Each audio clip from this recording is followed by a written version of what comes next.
सही बच्चों को नमस्कार। हम बात कर रहे थे मैकेनिक्स मैथमेटिक्स का एक की बुक है। ये सेमेस्टर 4 चलती है फिलहाल लखनऊ यूनिवर्सिटी में। अलग अलग यूनिवर्सिटी में अलग अलग सेमेस्टर में हो सकता चलती हो। उसका एक चैप्टर था कॉमन कैटनरी। उसके बारे में कुछ हमने बातें की थी। ठीक है, अब वो आपने पढ़ लिया होगा तभी यहाँ पहुंचे होगे। आज का टॉपिक जरा समझ लेते हैं। सैग of tightly stressed wire.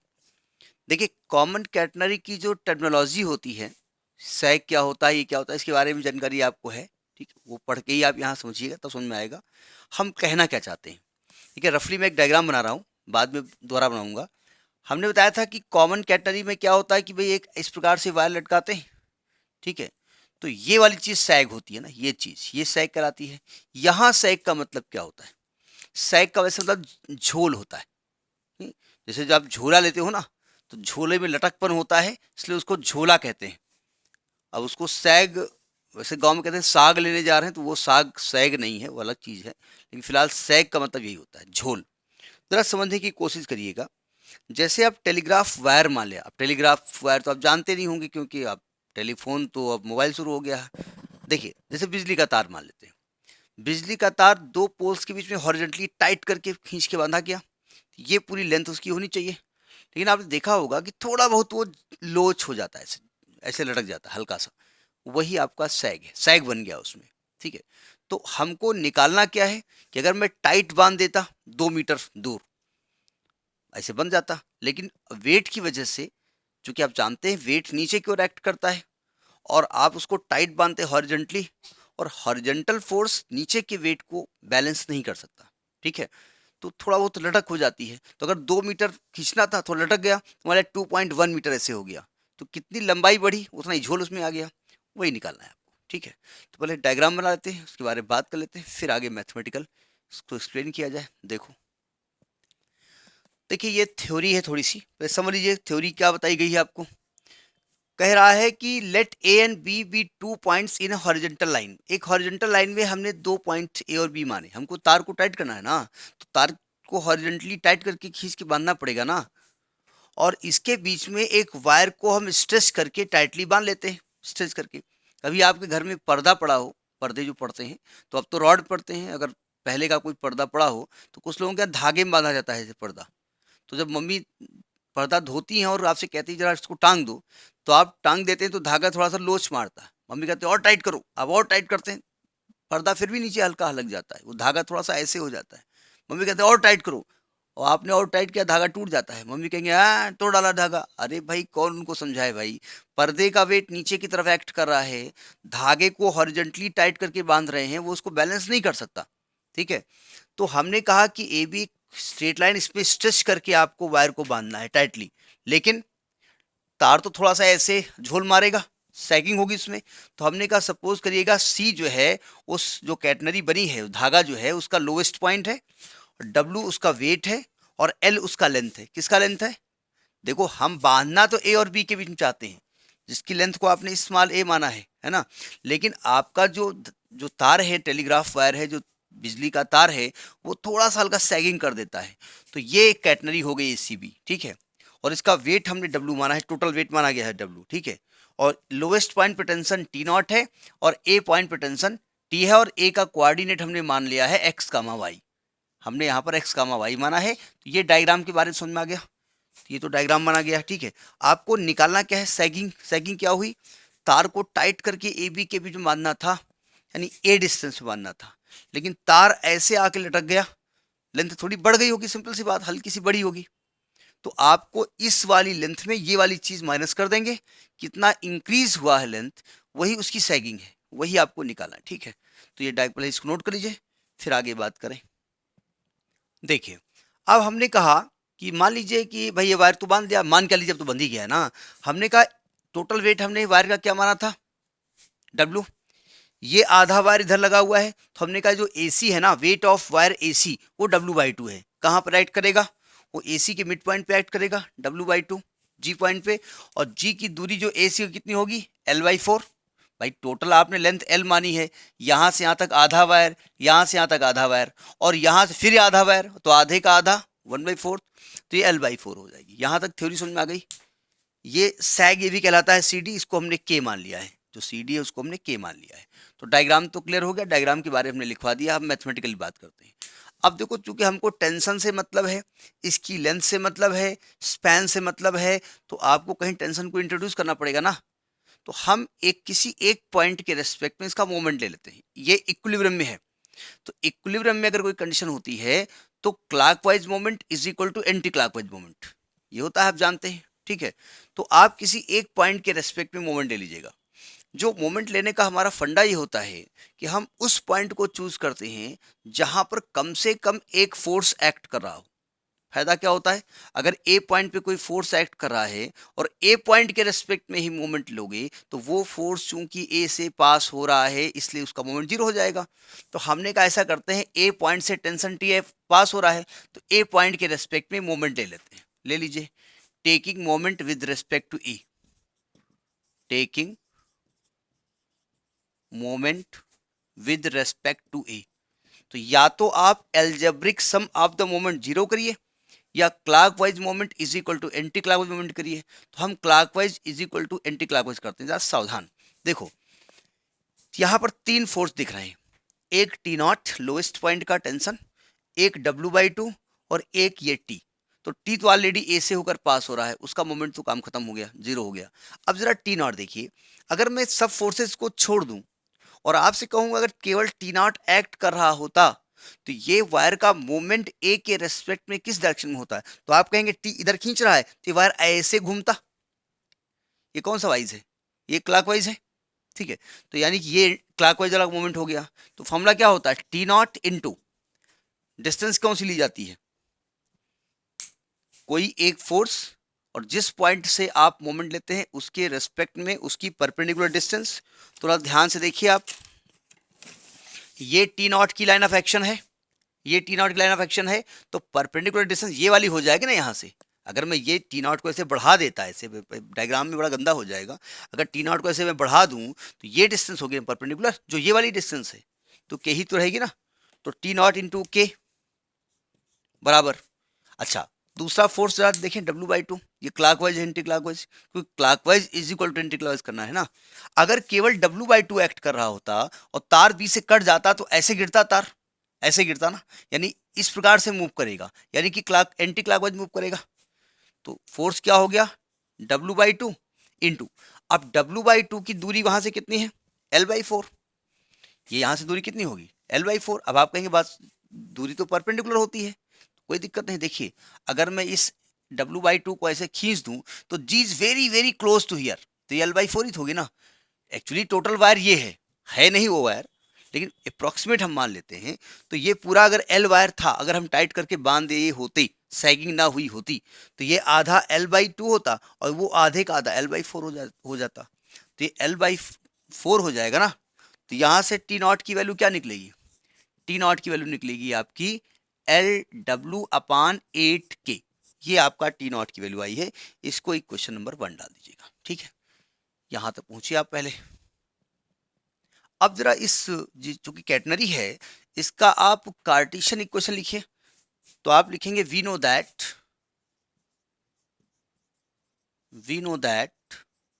The, अब चाहे लिखो कार्टेशियन इक्वेशन या लिख दो इक्वेशन ऑफ कॉमन कैटनरी, नहीं कार्टेशियन नहीं लिख रहे हैं, एस और एक्स और लिख रहे हैं।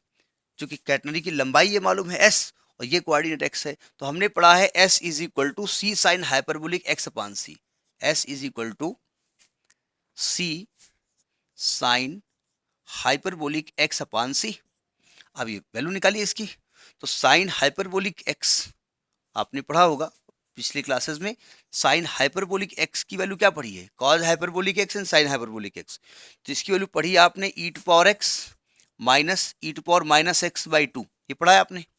तो इसको क्या लिखा जाएगा, c e to power x by c minus e to power minus x by c by 2। तो ऐसा करते हैं 2 बाहर लिख देते हैं, ये साइन हाइपरबोलिक एक्स की वैल्यू होती है। अब आप यहाँ पर ई टू पावर एक्स की सीरीज खोलिए यहाँ पर उठा करके, तो देखिए अब आप चाहिए तो साइन हाइपरबोलिक एक्स अपान सी की डायरेक्ट सीरीज खोल सकते हैं, कई बार पीछे यूज हो चुका है।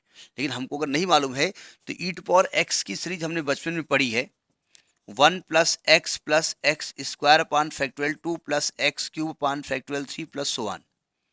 ये पढ़ी आपने। तो x यहाँ पर x बाई सी हो गया, तो 1 plus x by c plus 1 by factorial 2 x square by c square plus, इसको रब कर देते हैं,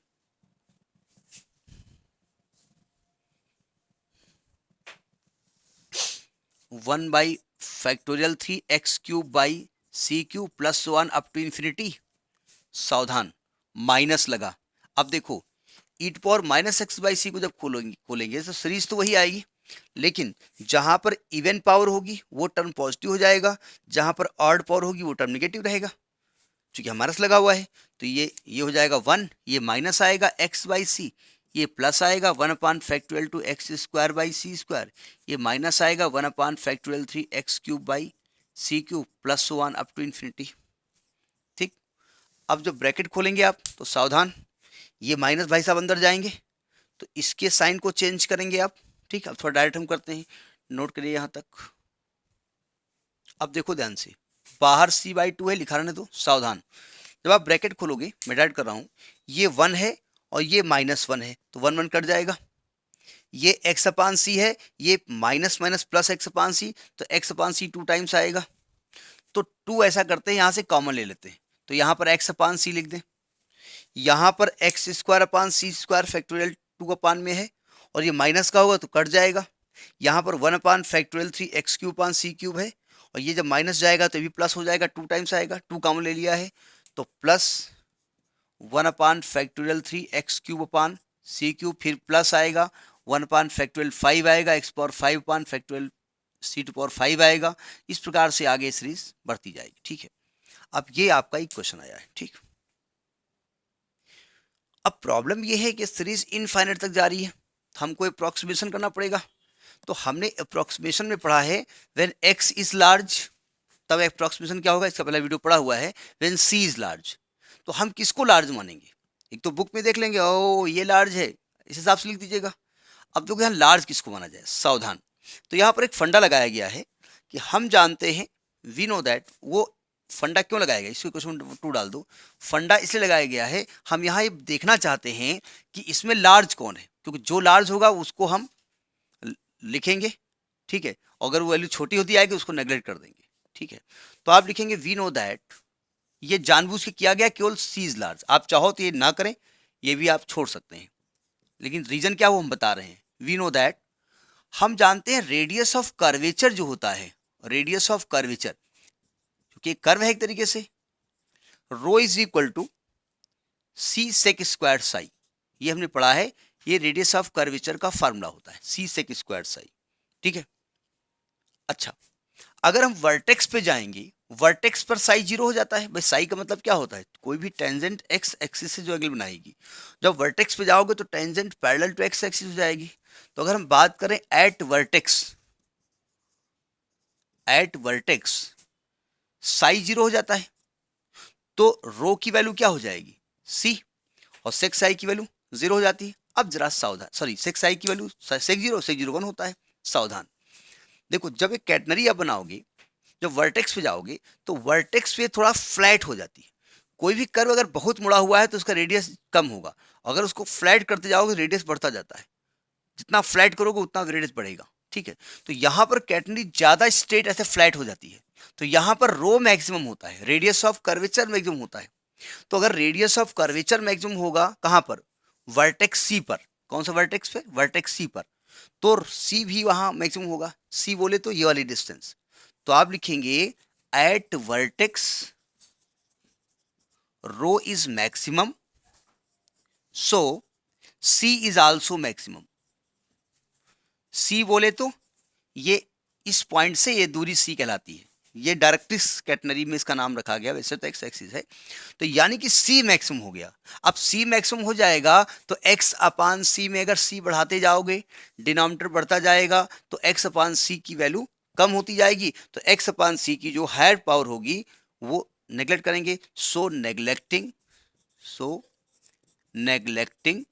higher power of x upon c. जरा राइटिंग गंदी है, मैनेज करिएगा।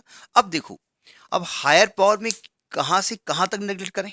देखो ध्यान से, अगर मैं यहीं से नेगलेक्ट कर देता हूँ तो ये आपका स्ट्रेट लाइन स्ट्रेट इक्वेशन हो जाएगा, एक्स की डिग्री 1 हो जाएगी और एक्स की डिग्री 1 स्ट्रेट लाइन को रिप्रेजेंट करती है। तो हमको कुछ हायर पावर तो चाहिए, तो कम से कम एक पावर तो आपको लेनी पड़ेगी। तो आपको थर्ड डिग्री लेकर के मतलब सेकेंड टर्म तक लेकर के फिर नेगलेक्ट करेंगे, ठीक है। तो वी गेट, तो by equation we get, by equation 2 we get, क्या लिखेंगे देखो ध्यान से। तो यहां पर हम क्या लिखेंगे, y s is equal to, ये तो 2 कट गया, c x upon c plus x cube upon, writing बड़ी गंदी है हमारी, x cube upon 6c cube. बस इसके बाद नेगलेक्ट कर देंगे। हमने इसको क्यों नेगलेक्ट नहीं किया, क्योंकि डिग्री 1 की वजह से लीनियर पावर हमको कुछ, चूंकि कर्व है ना, और कर्व अगर x की डिग्री 1 हो जाएगी तो that will represent the straight line, that's why I have taken 1 higher power. अब ये पहली हायर पावर यहाँ 3 है तो मजबूरी हमारी है। अब c को अंदर ले जाओ तो s इज इक्वल टू ये क्या आएगा, c कट जाएगा तो यहाँ x बचेगा और प्लस एक c यहाँ जाएगा तो आएगा एक्स क्यू अपान 6c स्क्वायर बचेगा, एक एक पावर कम हो जाएगी, ठीक है। अब x को इधर ट्रांसफर कर दो तो s minus x is equal to x cube upon 6c square, ये s माइनस एक्स आया, ठीक है। अब कुछ लफड़ा इस c को गायब करो। देखो हम जानते हैं कि c एज टी नॉट बराबर आपने डब्ल्यू सी पढ़ा है, तो c को ले सकते हैं टी नॉट बाई डब्ल्यू, तो इसको टी नॉट बाई डब्ल्यू कर सकते हैं, ठीक है, रख दो यहां। सो s माइनस एक्स क्या हो जाएगा, c को चेंज करने जा रहे हैं हम, तो क्या आएगा आपका x cube upon 6c square, the T naught square upon ऊपर जाएगा डब्ल्यू स्क्वायर। तो ये s माइनस एक्स की वैल्यू आई है। हमको निकालना क्या है, हमको निकालना है कि ये वायर a से b के बीच में टाइट होना चाहिए था, स्ट्रेट बिल्कुल, जिसकी लंबाई आपने a मानी है, और चूंकि वायर को आपने ऐसे हैंग किया बिकॉज ऑफ इट्स वेट थोड़ा सैगिंग हो गई है, लेंथ बढ़ गई मान लो, तो हमको इस वाली लेंथ में से ये वाली लेंथ माइनस करना, बस और कुछ नहीं करना, ठीक है। पहुंचे यहां तक। अब आपको x को गायब करना पड़ेगा, तो x तो जनरल पॉइंट है, आपको तो स्पैन मालूम है, लेंथ मालूम है। सावधान, हमने इसकी लंबाई a मानी है ना, तो क्या आप कह सकते हैं d से a के बीच की दूरी a/2 होगी, कह सकते हैं ना। अगर कोऑर्डिनेट सिस्टम की बात करें तो आप इस पॉइंट पे पहुंचे कैसे हैं, आपने एक्चुअली में ओरिजिन ये बनाई क्या नहीं डायग्राम में, ओरिजिन से इधर x चले होगे, इधर y चले होगे, तभी तो यहाँ पहुंचे होगे ना। तो क्या आप x को a/2 कह सकते हैं, तो पुट कर दो, तो putting x is equal to a/2, क्यों पुट किया समझ में आ गया, putting x is equal to a/2 कहां पर रख देंगे, इन इक्वेशन 3, इन इक्वेशन 3 रख दो, तो आएगा s minus a/2 is equal to, x को लिखा हमने a/2 का होल क्यूब इंटू डब्ल्यू square upon 6 t naught square, LCM ले लो यहाँ पर, तो आएगा 2s minus a upon 2 is equal to, so खोलो a cube W square upon 2 दूनी 4 दूनी 8 8 48 48 टी नॉट स्क्वायर आएगा, 2 से 48 कट जाएगा तो यहाँ 24 आ जाएगा, तो आएगा 2s minus a is equal to a cube W square upon 24 T naught square. ये एक रिलेशन आया, इसको फिलहाल इक्वेशन 4 डालिए। लॉजिक समझ आ गया हमको करना क्या है, तो वही आपको समझना है यहाँ पर। अब देखिए इस वायर की सैगिंग की वजह से, due to sagging increase in length कितनी हुई, तो आप लिखेंगे total increase in length, total increase in length, increase in length of the wire due to sagging, due to sagging, झोल की वजह से, वेट की वजह से झोल आ गया। कितना इंक्रीज हुआ है, तो देखो इस आर्क की लंबाई में से ये वाला स्पैन माइनस कर दो, arc ACB minus span AB हो गया। इस टोटल इंक्रीज इन वायर को आप फिलहाल डेल्टा Y मान लो, तो आप लिखेंगे arc ACB minus span AB। ये लॉजिक पकड़ में आया कि नहीं आया, है ना। अच्छा जो S आप लेते हैं वो क्या लेते हैं, आप एक्चुअली यहां से लेकर के यहां तक कोई पॉइंट लेते हैं वो S मानते हैं ना आप, तो यानी कि R की लेंथ टोटल 2S हो जाएगी ना। जब आपने कैटनरी पढ़ी होगी, एस आप आर्क लेंथ जो लेते थे वो आप इस वर्टेक्स से दूरी लेते थे ना। तो अगर आप यहाँ से कोई पॉइंट एस मान रहे हो, मान लेते पूरा आपने यहाँ से यहाँ तक एस मान लिया, क्योंकि आप तो यहाँ पर ए पॉइंट ले रहे हो ना, तो ए के लिए क्वेश्चन आपने एस लिखा था, यानी आप सी से लेकर के ए के बीच की दूरी को तो एस मान रहे होगे ना, तो 2s हो जाएगा ना। तो ये 2s हो गया, और स्पैन की वैल्यू क्या आपने मानी है, स्पैन की वैल्यू ए मानी है। तो एक्चुअली अगर देखो आप, तो 2s माइनस ए ही तो आपने निकाली यहाँ से, रख दो उठा करके, तो यही आपका डेल्टा वाई हो जाएगा। रखो यहाँ पर, तो आएगा a cube W square upon 24 T naught square. थोड़ा साफ साफ ऊपर लिख देते हैं, थोड़ा गंदा, ये 2s माइनस से तो बना ही है, इसी को इक्वल टू लिख देते हैं, यही वैल्यू ये है आपकी, यानी कि a cube W square upon 24 T naught square, यही आपका सैगिंग है। इस वैल्यू को कहीं आपने देखा है नहीं, ये कंसेप्ट नहीं पढ़ा है कि वैल्यू देखिए आपने। इलास्टिसिटी जब पढ़ाई गई थी आपको 11th क्लास में, तो वहां पर एक जब कोई भी रॉड रखी जाती थी तो बिकॉज ऑफ इट्स वेट वो थोड़ा सा बेंड हो जाती थी हल्की सी, वहां पर हल्का सा ये वैल्यू दी हुई है, नहीं कुछ बुक्स में दी है, कुछ में नहीं दी होगी, ठीक है। तो ये आपका हो गया सैग ऑफ टाइटली स्ट्रेस्ड वायर, ठीक है। मेरी बात समझ में आया होगा। अगर आपको समझ में आया हो, एक बड़ी दिक्कत हमको होती है क्योंकि जिस माहौल में हम रहते हैं, कब कहीं ना कहीं कोई म्यूजिक बज रहा होता है, कहीं किसी का गाना हो रहा होता है, किसी के यहाँ डांस हो रहा होता है, नहीं घरेलू कार्यक्रम कोई कीर्तन कर रहा होता है, तो म्यूजिक कहीं ना कहीं कैप्चर करता है। अब फेसबुक पेज क्या करता है, कहता कि आपने सोनी की आवाज़ को ले लिया है और इसमें कर दिया, हम क्या बताएं, ठीक है। तो एंजॉय करिए, नहीं गाना शायद सुनाई पड़ रहा होगा, एंजॉय करिए। Next video, thank you.